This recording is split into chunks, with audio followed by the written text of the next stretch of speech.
राष्ट्र दिनाच्या औचित्यावर भाजपनं मुंबईमध्ये कार्यकर्ता मेळावा आयोजित केलाय। दादरच्या कामगार मैदानावर सायंकाळी 5 वाजता या मेळाव्याचं आयोजन करण्यात आलंय।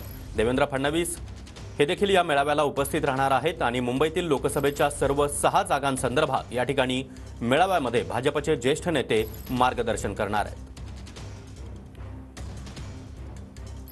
1 मे कामगार दिनाचं औचित्य साधून मुंबई भाजपच्या वतीनं आज मोठ्या प्रमाणात मेळाव्याचं आयोजन ठिकठिकाणी करण्यात आलेलं आहे। मुंबईमध्ये सुद्धा आपण जर पाहिलं तर मेळाव्याचं आयोजन या ठिकाणी होताना दिसतंय।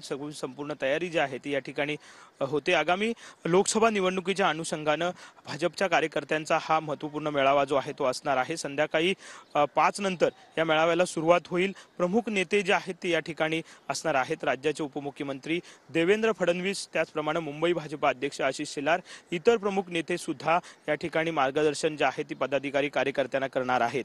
आगामी लोकसभेच्या अनुषंगानं आजचा मेळावा जो आहे तो महत्त्वपूर्ण मानला जातोय, कारण महायुतीला मुंबईतल्या 6 जागा ज्या आहेत त्या जिंकायच्या आहेत आणि त्याचाच निर्धार मेळावा आज भाजपच्या वतीने या ठिकाणी घेण्यात येतोय। कार्यकर्त्यांमध्ये एक ऊर्जा निर्माण करण्याचा प्रयत्न जो आहे तो भाजपकडून या ठिकाणी करण्यात येणार आहे आणि त्याच्यासाठीच आजचा हा मेळावा जो आहे तो आयोजित करण्यात आलेला पाहायला मिळतोय। प्रमुख नेत्यांची भाषणं जी आहेत ती महत्त्वाची असणार आहेत। कॅमेरामन रोहन पवारसह विनायक डावरुंग, TVNN मराठी, मुंबई।